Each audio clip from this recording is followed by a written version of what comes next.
દર્શક મિત્રો, આપ જોઈ રહ્યા છો ગુજરાતની એક એવી ચેનલ કે જે તમારા શહેરના પળે પળના સમાચારો તમારા સુધી પહોંચાડે છે. સ્વાગત છે આપનું A1 અભિક્રાઇમ ન્યૂઝમાં. હું છું એન્કર અર્પિતા પટેલ. અંજારમાં ગૌમાતાને રાષ્ટ્રમાતા જાહેર કરવા સંતોની ઉપસ્થિતિમાં પ્રાર્થના પત્ર પાઠવાયું. ગૌમાતા સન્માન અભિયાન અંતર્ગત યોજાયો કાર્યક્રમ. અંજાર તાલુકામાં ગૌમાતા સન્માન અભિયાન અંતર્ગત ગૌમાતાને રાષ્ટ્રમાતા જાહેર કરવાની મહત્વપૂર્ણ માંગ સાથે એક ભવ્ય કાર્યક્રમ અને રેલીનું આયોજન કરવામાં આવ્યું હતું.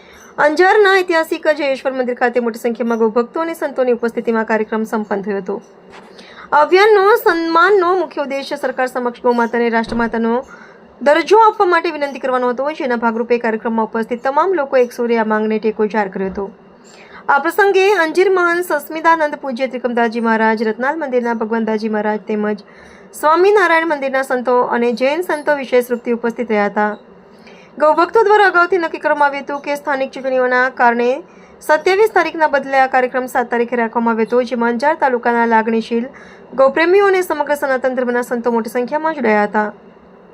આ અભિયાનમાં કોઈ હોડા કે પદની લાલસા નથી, પરંતુ અગ્રીમ સ્થાને માત્ર નંદીજી અને ગૌમાતાને જ રાખવામાં આવ્યા છે. બાદ તમામ ગૌપ્રેમી જનતા અને સંતોની ઉપસ્થિતિમાં સ્થાનિક મામલતદારશ્રીને એક લેખિત પ્રાર્થના પત્ર સોંપવામાં આવ્યું હતું. મહારાજજીએ સ્પષ્ટ કર્યું હતું કે આ કોઈ આવેદનપત્ર નથી, પરંતુ મા ભારતી અને ગૌમાતાના ચરણોમાં રહીને સરકારને કરવામાં આવેલી એક નમ્ર પ્રાર્થના છે.